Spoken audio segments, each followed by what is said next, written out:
সাজার সুযোগই পেলাম না। ভাবলাম ভীষণ বেঁধে তো সাজবো।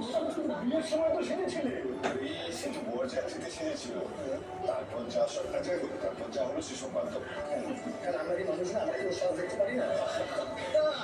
কম তো দিতে সাজানি না।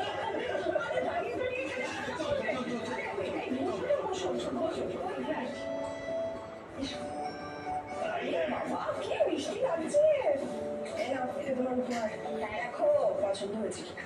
ও মা, তুমি আমাকে এত ভালোবেসে দিয়েছো, আমার পছন্দ হবে না? নিশ্চয়ই পছন্দ হবে। দেখবে না? না না, দেখবো তো, নিশ্চয়ই বলে দেখবো, পরে দেখবো সবাই একসাথে। এটা দেখে আমি তোমার বাপের বাড়ির লোক এখন এলো বলবো তুমি ফোন করেছিলে? করেছিলাম ফোন, তো তখনই ফোন করেছিলাম, তখন আমাকে বললো যে সবাই বেরোচ্ছে, কিন্তু এখন এসে পৌঁছলো না, আমি বুঝতে পারছি। মামাও আসছে, তোমার মামাও আসছে বলেছে। বড় ঠাম্মি, তুমি এসেছো? এসো এসো এসো, বসে এসো। এই তো আমি আছি, ওরে বাবা, এটা কে? সুন্দর লাগছে, আমি তো চিনতেই পারছি না খুব। এটা আমার নিধি নাকি? এটা সেই নিধি? এটা আমার নানু। বাবা, কি সুন্দর, কি সুন্দর লাগছে।